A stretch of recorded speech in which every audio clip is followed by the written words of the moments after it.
bars got that swing.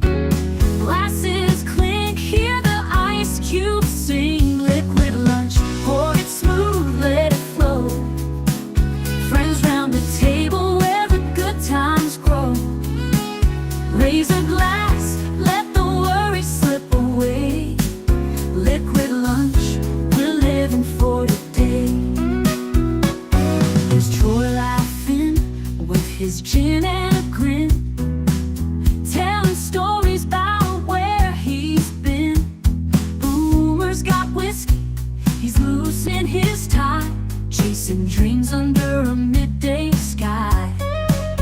The bartender knows us, he's mixing with flair. Every sip's a moment we're happy to share. Liquid lunch, pour it smooth, let it flow. Friends round the table where the good times grow. Raise a glass, let the worry slip away.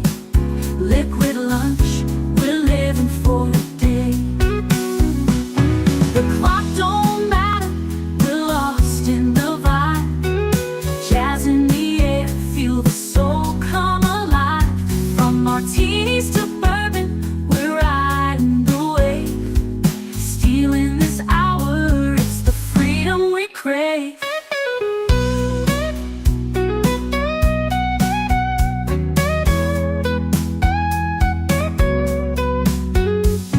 Sun's still shining, but we're in our zone. This bar's our shelter, our temporary home. One more round before the world calls us back.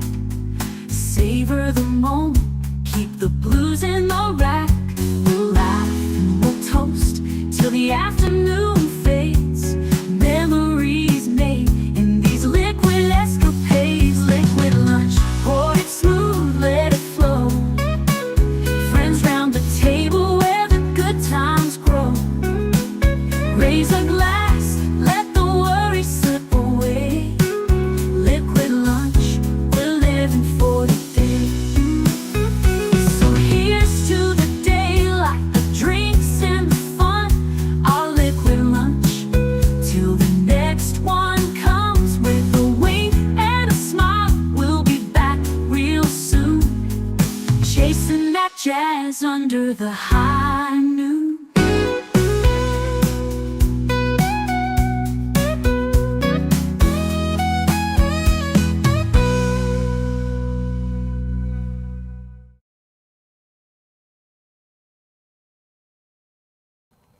Yava salute. Welcome, welcome. Happy let's see, what is today? Today is it Monday? Yeah. Oh my gosh. Well, that would explain why I'm feeling the way I am. I had a hard time sleeping last night. I woke up after just a couple hours, couldn't go back to sleep. So I got up and started doing the things I would normally do at the beginning of the day, getting this stream ready, getting the members' movie night set up and whatnot, and then went back to bed. But then I couldn't get going this morning, so I don't know. I'm completely out of it. But you know what? So glad you guys are here to hang out with me. It makes it all worth it. So salute. Starting with my number one cheerleader, Netter of Netters Network. I love you too, my dear. I'm going to have a problem. Are you sure you mean this? Oh, it says pok. Mech pok kapla. Well, Chavan, my friend. Welcome, Mark Melnikoff. Want to hear more details about how this past weekend went. Mark was at a convention this weekend, a Klingon appearance. So I want to hear how that went. I want to thank RubyHoove for the gifty so much. Thank you so much. Super, super appreciate that. That gift went to Jesse Green, 619. He's a regular around here, and now he is a regular as a member.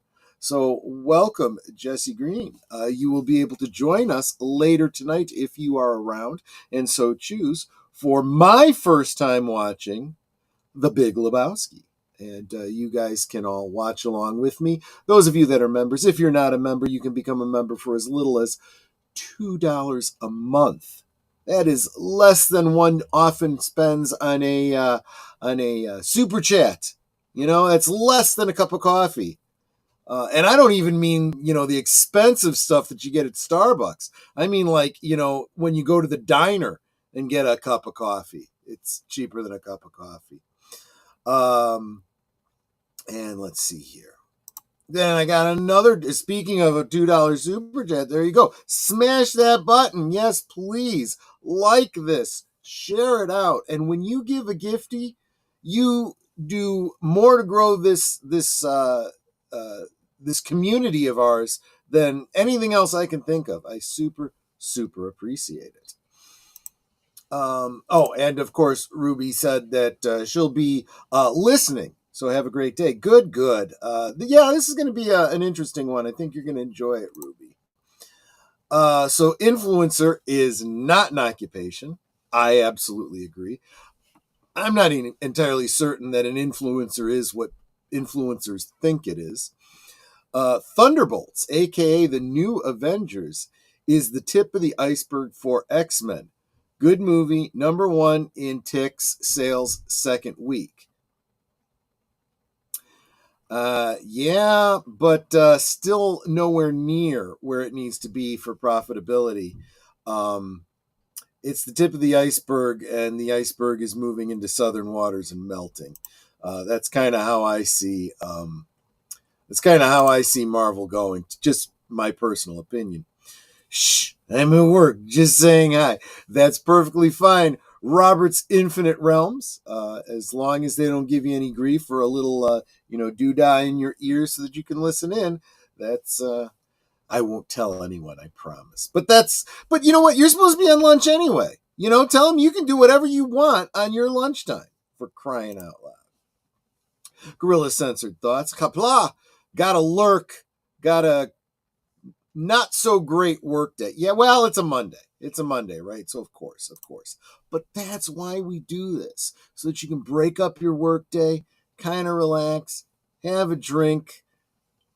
If you are having to, have your lunch at the office, maybe it can't be a true liquid lunch, but a lot of us that can have that kind of flexibility, we can drink whatever we want to drink. So anyway. Yeah, let's go ahead and get into this. So I think that it is not a huge surprise to anybody that Hollywood isn't doing so well. I'm not going to get too into the weeds on this. A lot of other channels have covered this a lot better than I am even qualified to attempt to.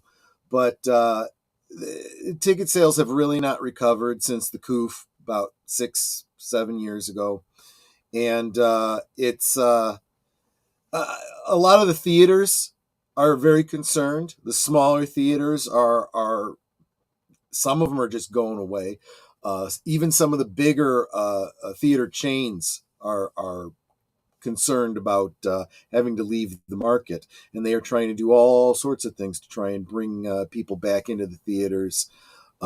They're re-releasing old stuff. You see what happens when they release Return of the Sith for its anniversary. It does better than the new movies that are out that week. It's absolutely crazy. And a lot of fans argue that at least a big part of it, besides the loss of momentum from the coof and all that, and having to be locked down, not being able to go to theaters and all this kind of stuff, and I want to underscore that's a big deal. If you were the type that was into this happened with Netter and me when it came to going to conventions. We used to go to every single local convention. We do the cosplay stuff. We would, do volunteer security. We do all kinds of stuff, and it was for the sci-fi cons. It was for the steampunk cons. We did the history reenacting and all that kind of stuff. When we were shut down and unable to do that for 2 years, those things just weren't happening. We found other things to do, specifically this year. This is where our attention went, and we have not been inclined to go back to what we were doing. So all of those businesses are running into people that are very much in the same situation. But anyway, so the theaters are have not really recovered. People are looking at the franchises and saying, the writing's not there anymore. You're giving us characters we don't care about. You're killing off and destroying the characters that we loved. The Jake Skywalkers and all that sort of thing. And then when the fans complain about it and say they don't like what they're doing, well, guys, you know exactly what I'm about to say. We've been talking about it for years now. They come out and they blame the fans. You're all ists, you're all phobes, you all are haters, blah, blah, blah, blah, blah, blah. And it's like, sorry you feel that way. I'll just keep my money in my pocket. Not a problem. So it's very refreshing that there is actually someone in Hollywood who is coming out to, before I get into that, I mean, the poster girl for this kind of treatment of fans is what's her name? Zegler, right? Snow Off-White herself, right? Who before anyone even had a chance to say anything about her casting, she was already, going down the race card, bandwagon. And suddenly no one had any interest in being generous and saying, well, I'll just wait and see how she is. Nope, not giving her a chance anymore. And she just doubled down and doubled down and doubled down and doubled down and kept saying obnoxious things to piss off everyone left and right. Wicked, just came out and, full on hate of the audience, I mean, honestly, is there any business that you want to frequent where when you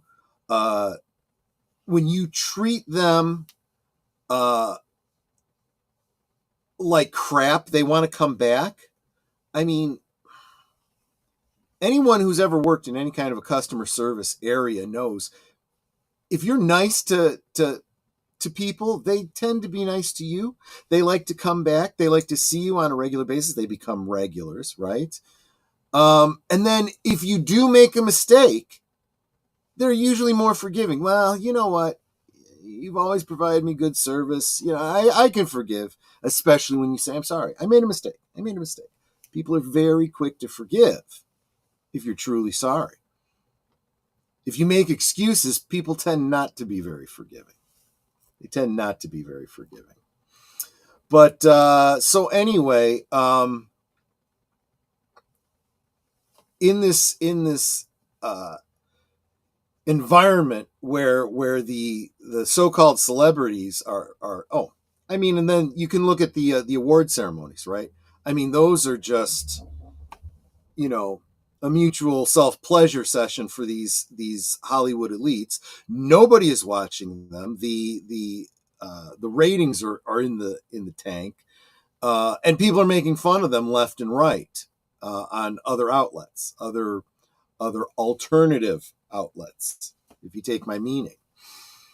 So when someone comes along and promises to perhaps be a voice of reason, and maybe a return back to form, behaving in a way you would expect a Hollywood celebrity who wants to promote his film and actually see it do well and be successful, it can be very refreshing. But what's really surprising, though, is when it's somebody who we remember from this.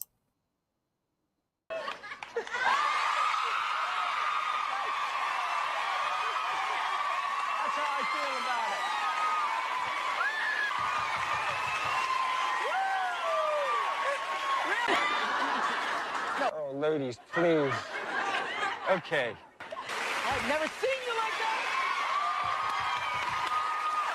Have you ever felt this way before?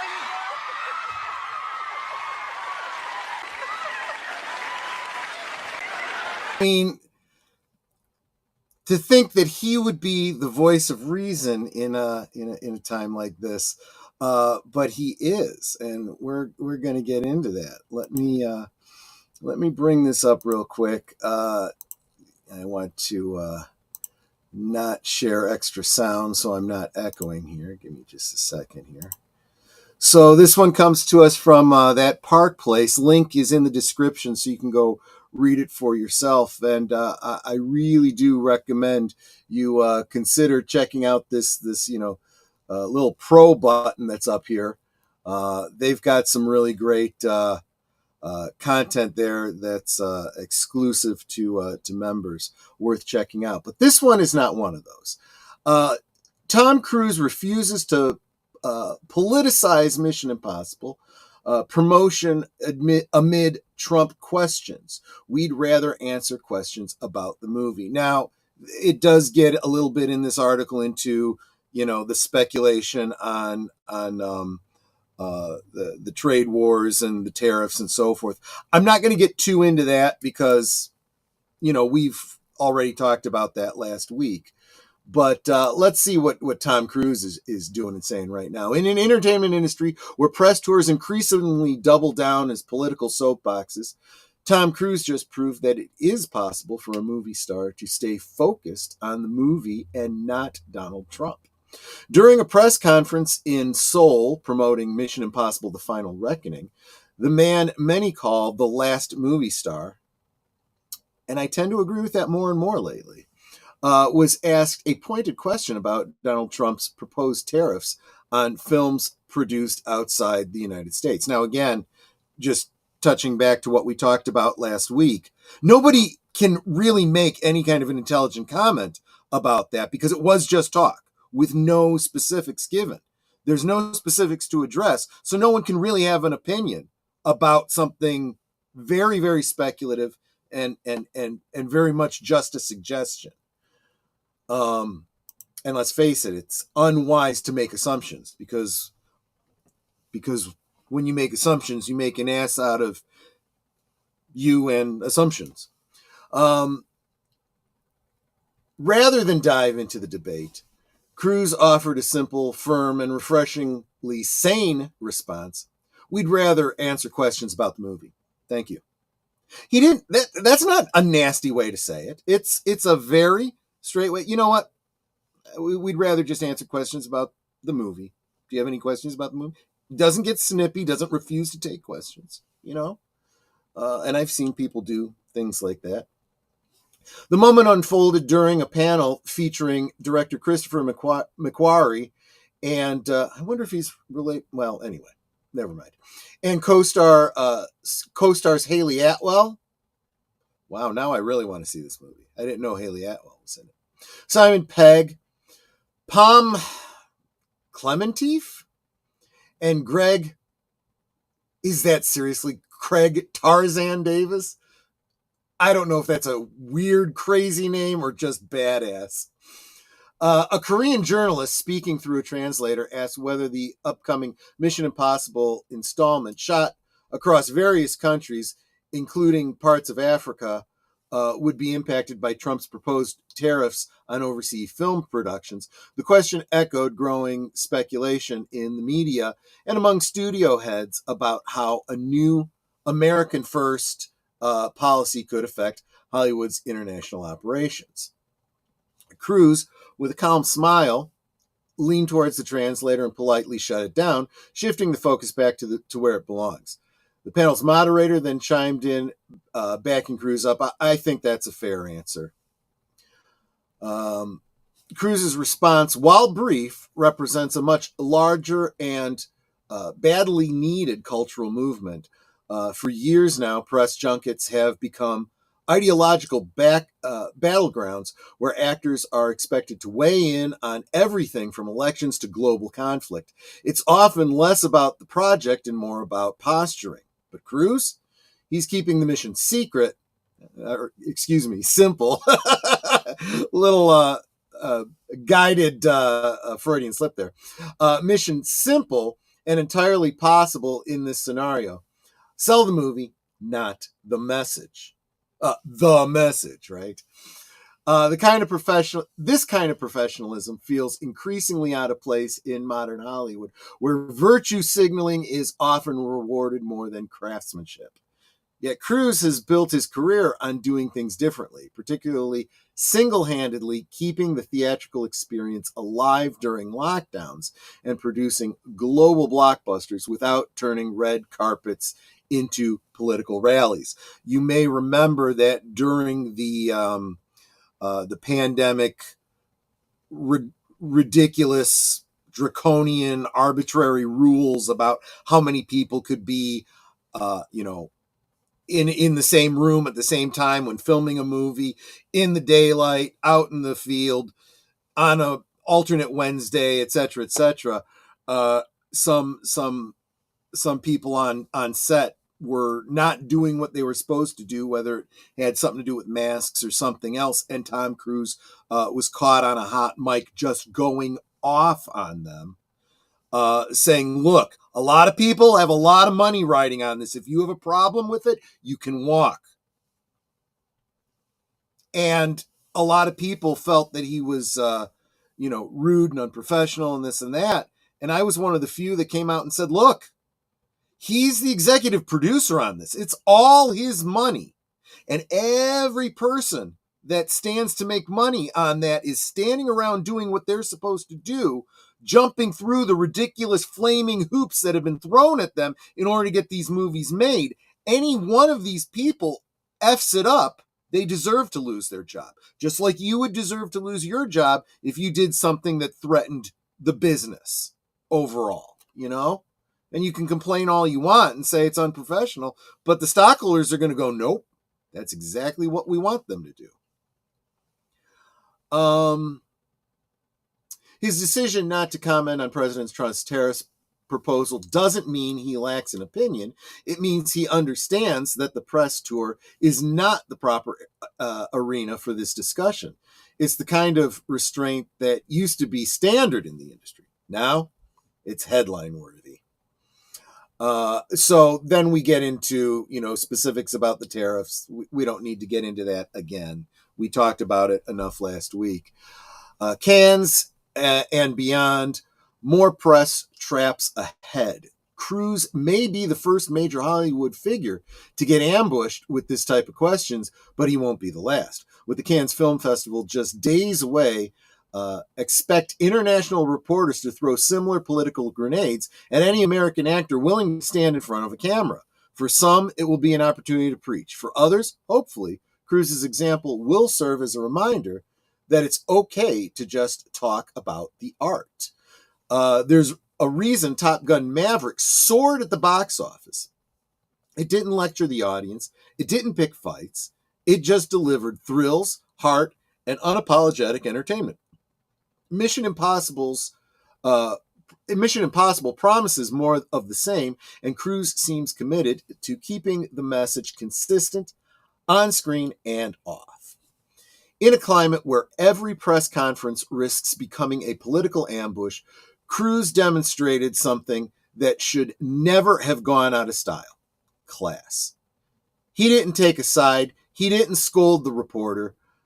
Tom Cruise simply refused to turn the movie promotion into a referendum on the current administration. There you go. I mean, what could be more simple, right? I did want to kind of follow that up with this. This was his. He put this statement out on his Instagram, and I thought this one was also a.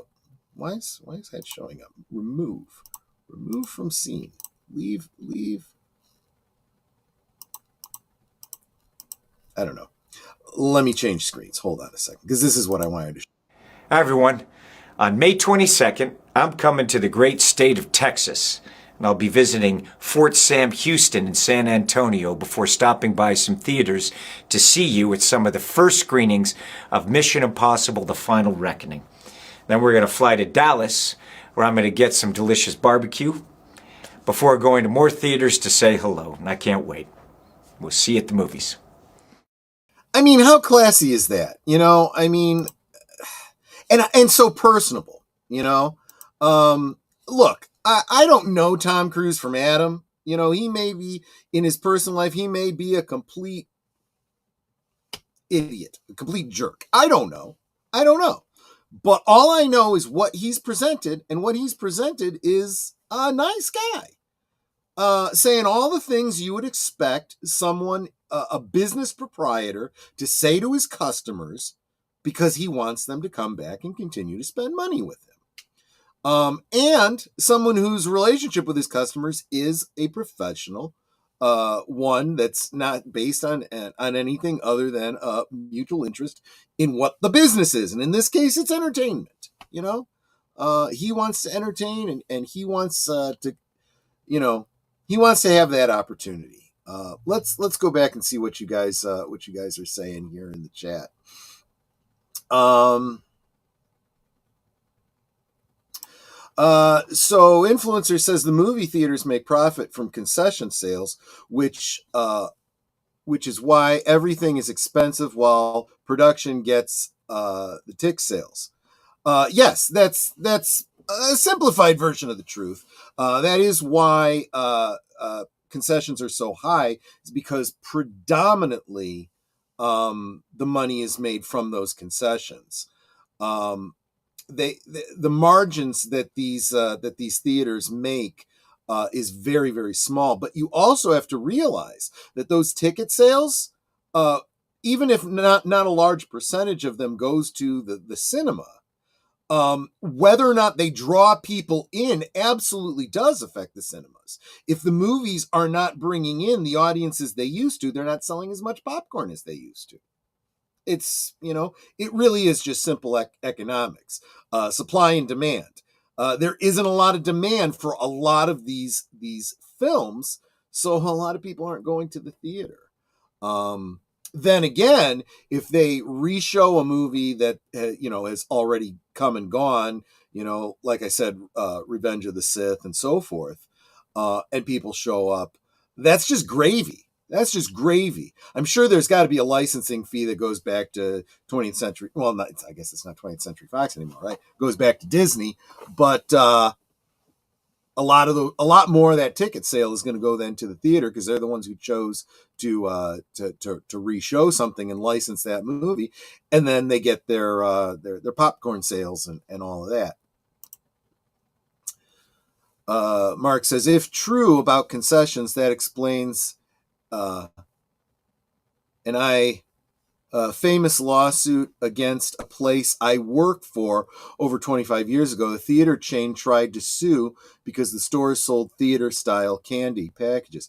That's very interesting. I didn't know that. It's very funny because I used to go to your chain specifically when I was on the way to the movie theaters to buy exactly that candy for Netter before we'd go in. She'd put them in her, inside jacket pocket. We'd go in. Very, very interesting. I should point out that before they closed up, I don't even want to. It's still a sore memory. The Cascade Theater near me, the drive-in, had a standing policy that outside food was absolutely welcome. They had no problem with it. Probably because they also knew they couldn't enforce it. It's a lot easier to smuggle stuff in your car than it is in your coat. They only requested that you don't bring in food specifically from the hot dog stand that was right next door. The reason was there was a bit of a business feud, and I could kind of understand their side in that particular thing. So, just not on topic, but an interesting thought. The theater companies lost badly. Yeah. I mean, I find it very, very difficult to believe that. How do you even think you have a lawsuit there? I don't know what they were hoping to accomplish there. Welcome, Big Al of Big Al Presents. He just dropped a review that I saw go live as I was getting ready to go live. So I'll have to go check that out. I hope you guys will too. AI Overview Learn More. Christopher McQuarrie and Ralph McQuarrie are not related. Okay, yeah. See, I didn't even finish my thought, and you knew exactly what I was thinking, Big Al. So thank you very much. Christopher McQuarrie. Okay, he was just rewriting what he said. That's fair. Thank you so much.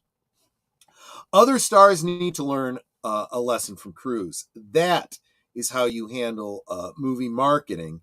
It's about the work and the movie fan. Yeah, absolutely. Yeah, and anyone who's really trying to get their project off the ground is going to stay away from landmines and keep bringing you back to the things they want to talk about and getting you jazzed up about the project. That's exactly why they sued and blamed the company for people bringing that candy in. The company basically told them to have off. Yeah, I totally understand that. I mean, that's that, when you enter into a lawsuit, you do it because you feel you've been wronged in a way, and you honestly believe that you have a chance of winning, a good chance of winning. And then why do people settle out of court? Because the other side probably looks at the case and goes, yeah, we're going to lose this one. Let's minimize our losses as much as possible. But when you haven't done anything wrong and there's nothing enforceable there, you go, okay, bring it on. The problem is both sides end up losing because you got to pay court fees and attorney fees, whether you win or lose, that's why it's all just so ridiculous. And that's really where the term lawfare comes from too, because there's a lot of bigger companies that can afford to take those losses in order to try to financially hurt the other side, right? I won't point out any specific company whose mascot might be a rat, but that's what you do. You take people to court and you go, yeah, well, they're just going to settle because, and they'll capitulate because they can't afford, how long we're going to keep them in court and keep getting extensions and keep pushing it out and keep making them pay their lawyer over and over and over again. But more and more, you're starting to see where people are going, we're starting to really hate, these bully companies, and we will contribute to crowd funds to help the little guy fight you because we're sick and tired of this.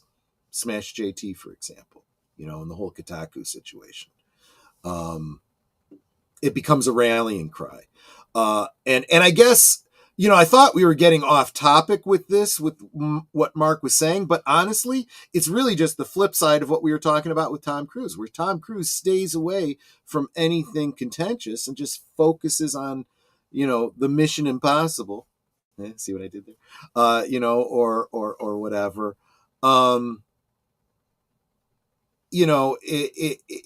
There's other companies that are out there focusing on the negative, pissing off more and more and more potential customers and whatnot, and they're suffering for it. The movies are dying. Now again, go to Valiant Renegade, Culture Casino for better insight on these financial aspects. But when you spend hundreds of millions of dollars on a movie, the Hollywood math goes that if you spend a certain amount of money to make a movie, you then add 100% more for marketing, and that's the break-even point. So you have to make double what you put into the movie in order to break even. And they're not making movies to break even. So they really need 3 times as much in order to consider it profitable. And that's why we're saying that so many of these Marvel films, all of the Star Wars movies, have all lost money. They've lost money because they spent more making the movie, paying salaries, and marketing than they received back, coming back. we kind of touched on this a little bit last week when we were talking about foreign markets in relationship to the tariffs. But the movies, we talk about the domestic box office and the foreign box office. You only get a small portion of. So we were just talking about the movie theaters and the studios. The studios get the lion's share of the ticket sales here in the U.S. In other countries, they make far less. They make about a third of the ticket sales. Those other countries get to keep the rest of that money. That's how it works. Now, arguably, this is part of the whole trade war problem that the administration is trying to equalize. But still, that's where the math works. And you also have to understand, and this is true with everything, every form of communication.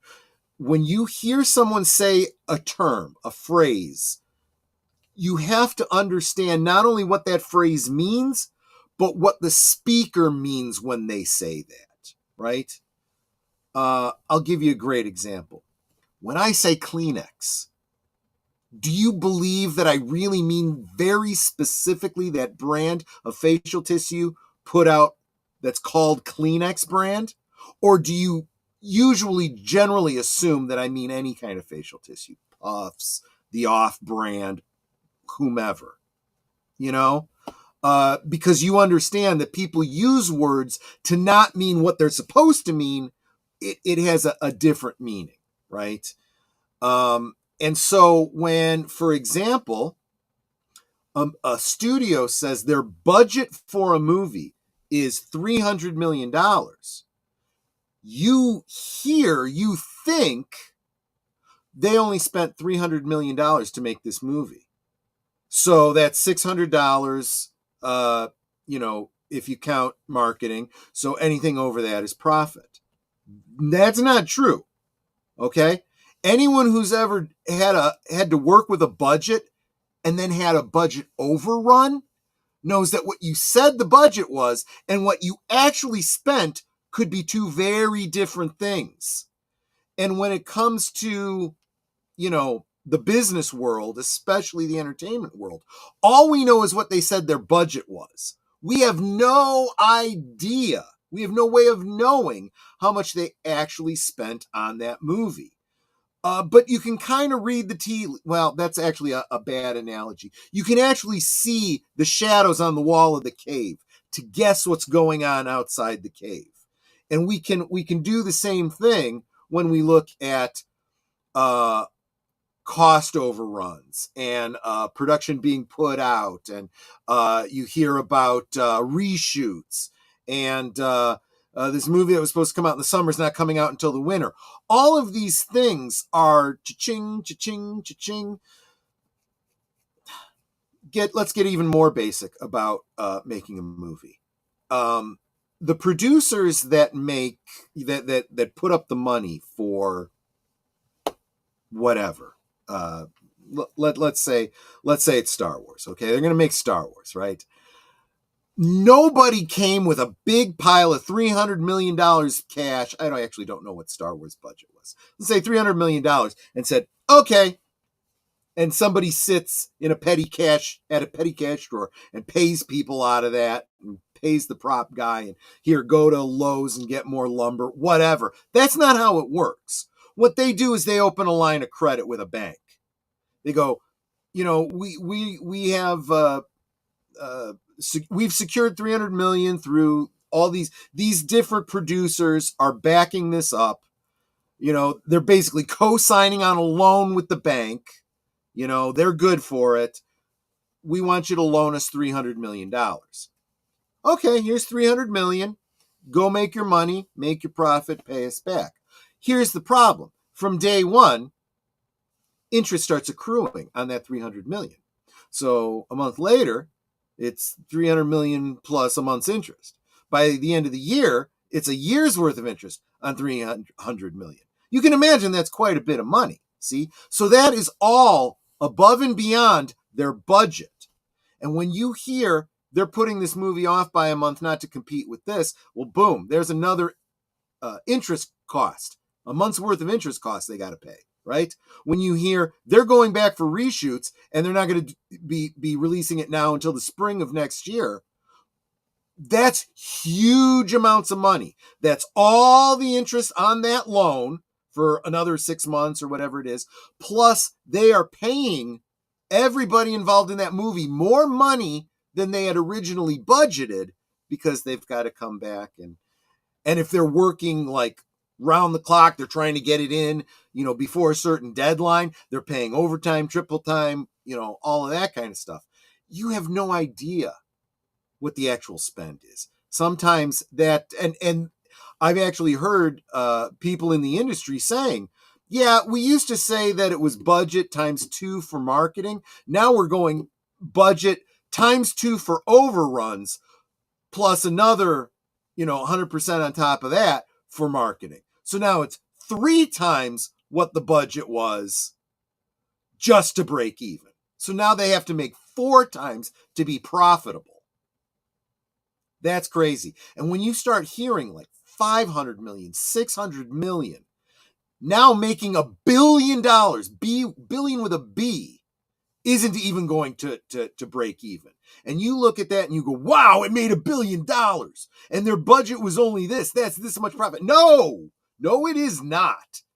They are still at 0. They are still in the red at $1 billion.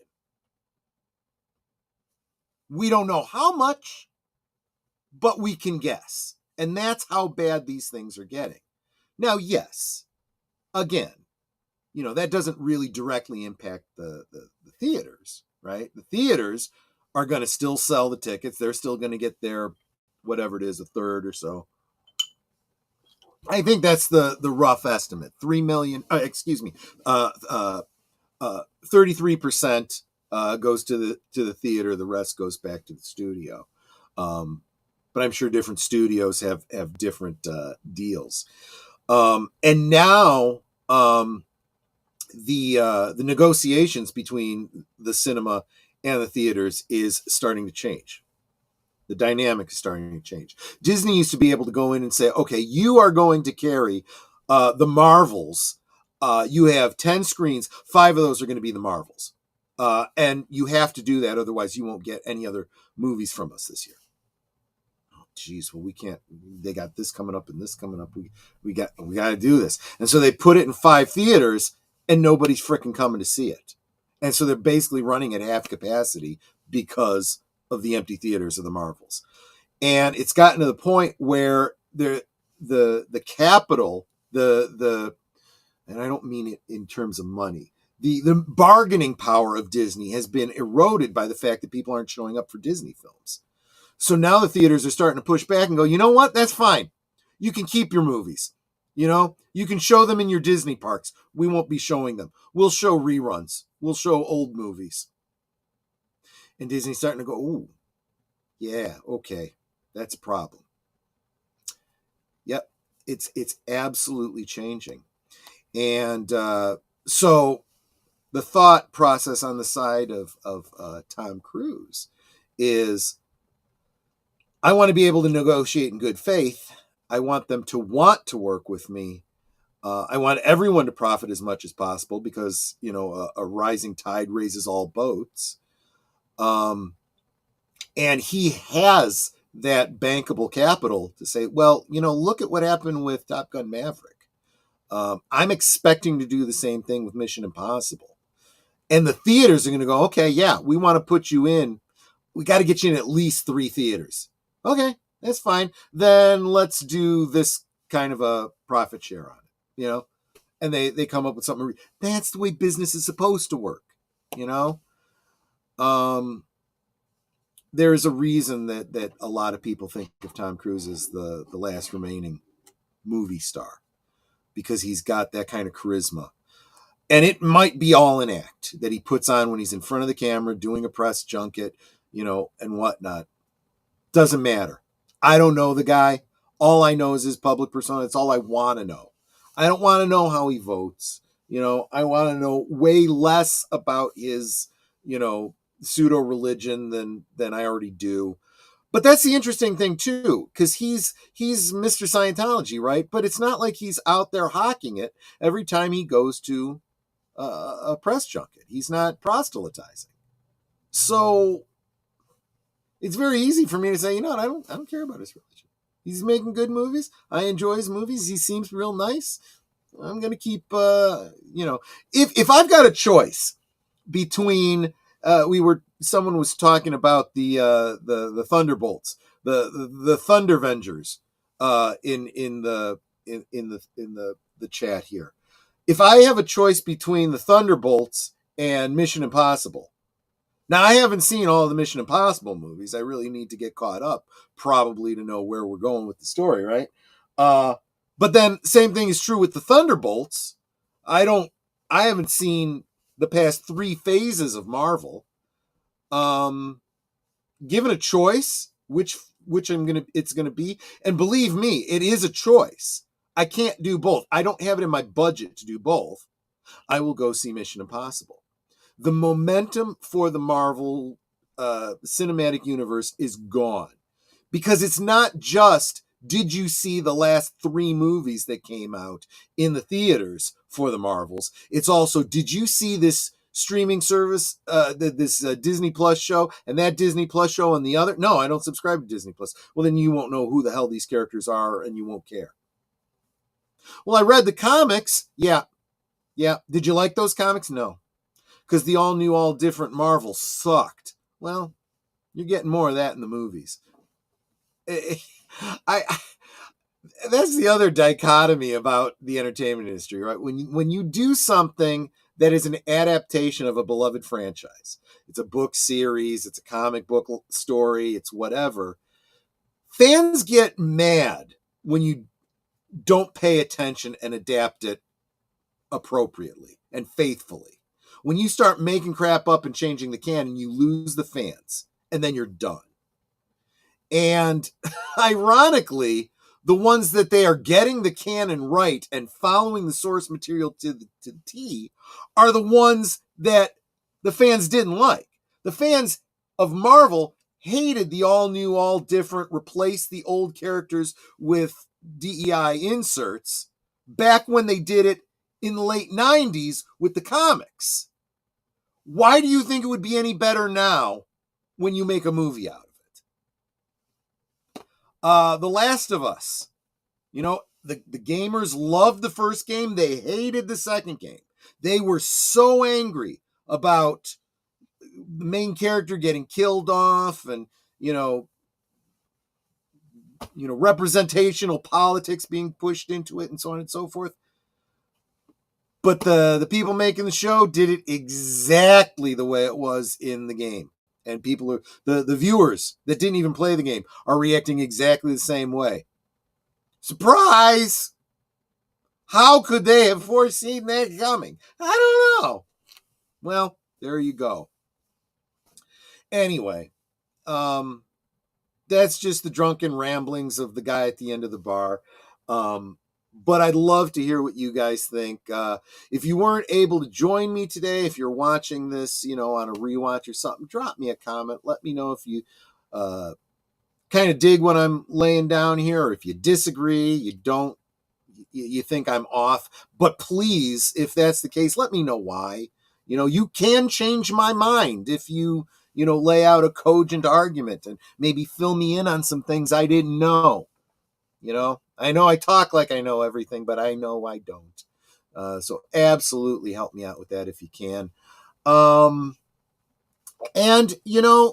if you didn't like the topic, tell me what topic you'd like me to talk about. You can initiate conversation. You come hang out with me at the bar. I have what I'd like to talk about, but you can start the conversation. Tell me what you'd like to talk about. Leave it in the comments, and I'll see it, and I'll do that for one of our liquid lunches together. Anyway, tonight, I mentioned earlier, members are going to join Netter and Boomer and myself for the Big Lebowski at 8 Central, 9 Eastern, right here. I will, of course, put that up on my community tab, and VIP members, I'll give you the link to the studio if you want to join us in studio. Don't have to. And you have in and out privileges. Come when you're available. Leave if you have to. You don't even have to get your hand stamped or nothing like that. Tomorrow night we'll be over on deleted scenes for last call for live from Sparkwood and 21, followed immediately thereafter by the next episode of Blake 7. That's on my channel. Thursday with Netter on Netter's Network. She will be talking with the Jinja Ninja. Friday, Boomer and I will be talking about must-see TV. Memories of TV blocks and nights from our childhood that were absolute must-see TV. These were in the days before physical media, in the days before streaming, before you had a choice. You either watched the show when it aired or you did not see it. And you wanted to see it because you wanted to be able to talk about it with your friends. So that will be Friday. And it's going to be, it's not just, like a couple of years worth of TV. We're talking decades here. We're going back to the 70s on this one, taking it up through the current day. And then on Saturday, we'll be over on Big Al Presents Films with Friends for Fantastic Voyage. A little Raquel Welch action there. Definitely worth it. I believe he's dubbed this Miniature May or Miniaturization May or something like that. But all the stories about people being shrunk down teeny. So last week was The Incredible Shrinking Man. This week is The Incredible Voyage. So if you think about it, you can probably guess what one of the next movies might be too. And that is that. I'm sure Deleted will fill you in on Thursday evening with his coming attractions, tell you everything he's got coming up. And yeah, that's it. Tomorrow, of course, there will be another Liquid Lunch. Haven't even decided what the topic is. You want to leave a topic suggestion down below? That might be exactly what we're talking about tomorrow. So I thank you guys so much. You guys really are, you break up my day in the most fun and splendid way. I really do appreciate you guys. But salute once again. Have a great one. We'll see you on the next one. Take care. Goodbye. Hope to see you again real soon.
So here's to the daylight, the drinks and the fun, our liquid lunch, till the next one comes.